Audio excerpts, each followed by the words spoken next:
ప్రగతి కొరకు మీరు ప్రజల గుండెలో పార్టీ ప్రతిష్ఠ పెంచారు. ఏ పదవి ఆశించక విభేదాలు లేక ఆస్తులు కోల్పోయినా అండగా నిలిచారు. లక్ష్య సాధనకు నిలిచిన లక్షలాది కుటుంబాల త్యాగంతో తేజరిల్లె తెలుగుదేశ పతాకం.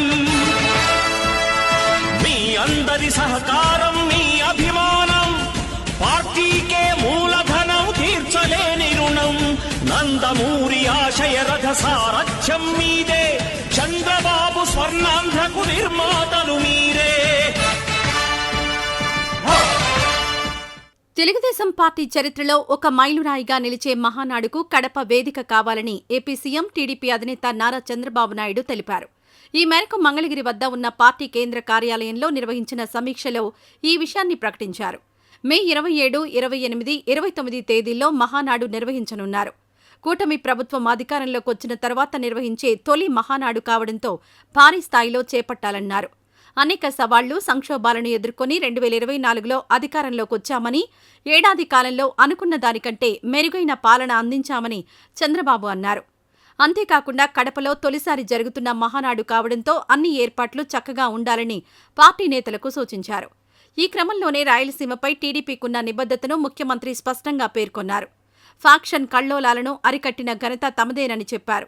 హాంద్రినీవా, గాలేరు, నగరి, ముచ్చుమర్రి లిఫ్ట్ వంటి నీటి ప్రాజెక్టులను ప్రారంభించి సాగునీటి సమస్యను పరిష్కరించిన దాఖలాలు తాము అందించామని గుర్తు చేశారు.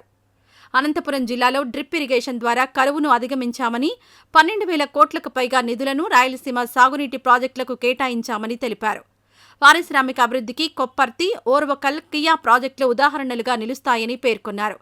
అలానే మహానాడు పార్టీ శ్రేణుల్లో నూతన ఉత్సాహాన్ని నింపనుందని చంద్రబాబు చెప్పారు.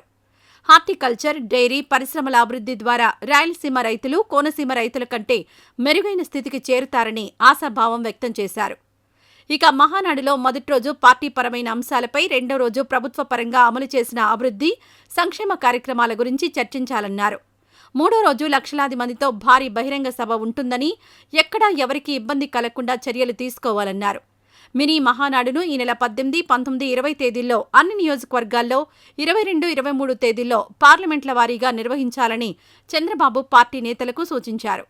కూటమి ప్రభుత్వం అమలు చేస్తున్న అభివృద్ధి, సంక్షేమ కార్యక్రమాల గురించి అందరికీ అవగాహన కలిగించేలా తీర్మానాలు ఉండాలని చంద్రబాబు తెలిపారు.